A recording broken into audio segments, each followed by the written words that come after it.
आइए सुनते हैं आज की कहानी चतुर पत्नी। एक गांव में एक धार्मिक और उदार ब्राह्मण रहता था।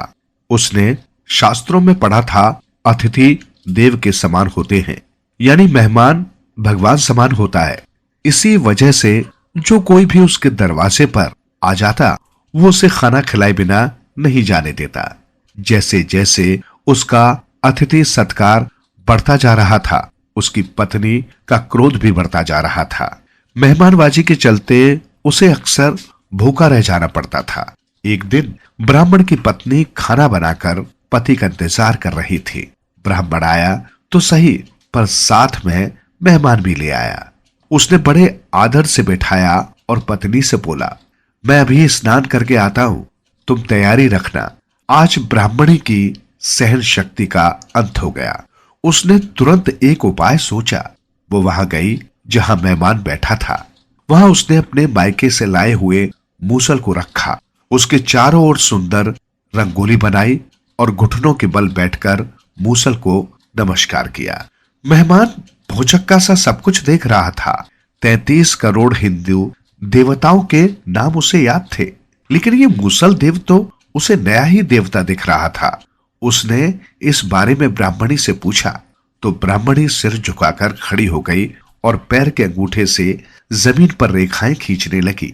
मेहमान और आशंकित तो उठा।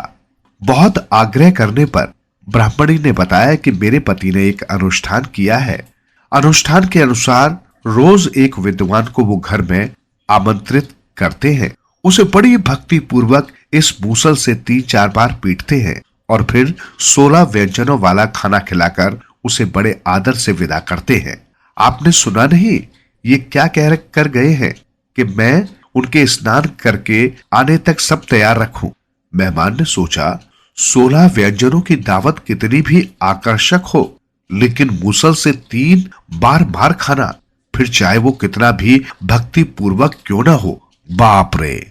मेहमान तो अपनी जान बचाकर भागने लगा। इतने में ही ब्राह्मण स्नान कर लौटा। मेहमान को कमरे में नहीं पाया तो उसने पत्नी से पूछा। पत्नी सिर झुकाकर खड़ी हो गई। ब्राह्मण को कुछ शक हुआ।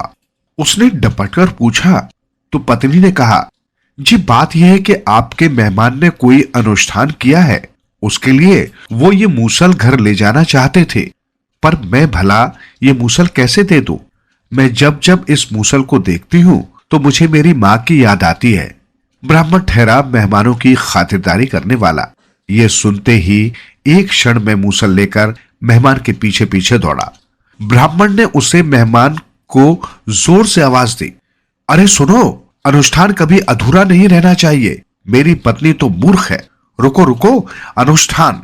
ये सुनकर तो मेहमान और भी तेज भागने लगा। उसे लगा कि ब्राह्मण उसे अपने अनुष्ठान के लिए पुकार रहा है।